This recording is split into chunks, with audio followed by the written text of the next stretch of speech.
সম্প্রতি কেন্দ্রীয় সরকারের রেল প্রতিমন্ত্রী এবং বিজেপি শাসিত উত্তরপ্রদেশ সরকারের এক মন্ত্রী লোকসভার বিরোধী দলনেতাকে এক নম্বর সন্ত্রাসবাদী হিসেবে মন্তব্য করেছেন বলে অভিযোগ। সেই মন্তব্যের প্রতিবাদে রেল প্রতিমন্ত্রী রবনীত সিং বিট্টু এবং বিধায়ক সঞ্জয় গায়কোয়াড়ের কুশপুত্তলিকা দাহ করে প্রদেশ কংগ্রেস। এদিন প্রদেশ কংগ্রেস ভবন থেকে একটি মিছিল পোস্ট অফিস চৌমুহনী গোলচক্করটি ঘুরে সঞ্জয় গায়কোয়াড় ও রবনীত সিং বিট্টুর কুশপুত্তলিকা পুড়িয়ে বিক্ষোভ প্রদর্শন করে কংগ্রেস নেতাকর্মীরা। পরবর্তীতে রাহুল গান্ধীর প্রতি হিংসাত্মক বক্তব্যের পরিপ্রেক্ষিতে 4 জনের নামে একটি মামলা দায়ের করেন পশ্চিম আগরতলা থানায়।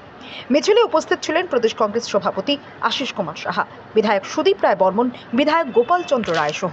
অন্যান্যরা।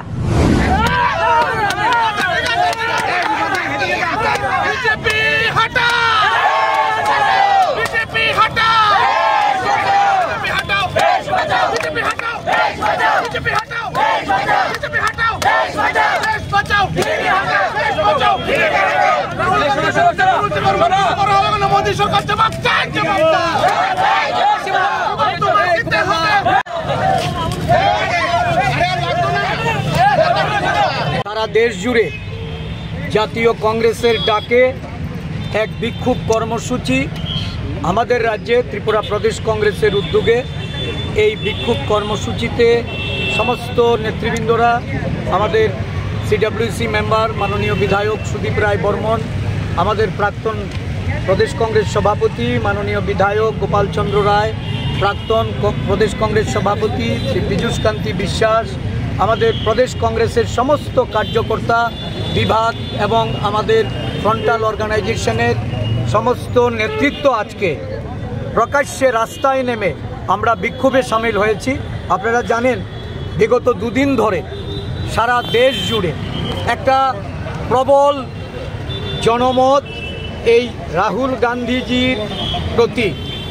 ভারতীয় জনতা পার্টির কেন্দ্রীয় মন্ত্রী, তার সহযোগী দলের বিধায়ক, উত্তরপ্রদেশ দিল্লির বিজেপি নেতৃত্ব, তারা রাহুলজির প্রতি কুরুচিকর মন্তব্য করে তাকে তার দিদিমার যেভাবে মৃত্যুবরণ করতে হয়েছিল সেইভাবে তার প্রাণনাশের হুমকি দিয়ে এবং তার জিভ কেটে নিয়ে, যারা জিভ কেটে রাহুল গান্ধীর এই ধরনের অরুচিকর মন্তব্য করে লক্ষ টাকা পুরস্কৃত করার অভিপ্রায় দেখিয়েছেন, তাদের বিরুদ্ধে আইনানুগ ব্যবস্থা সহ তাদের প্রতি ধিক্কার জানাতে, নিন্দা জানাতে এবং রাজ্যে রাজ্যে কংগ্রেস নেতা কর্মীরা তীব্র প্রতিবাদে আজকে প্রকাশ্য রাস্তায় নেমে এই কর্মসূচি গ্রহণ করেছে। আমরা প্রদেশ কংগ্রেসের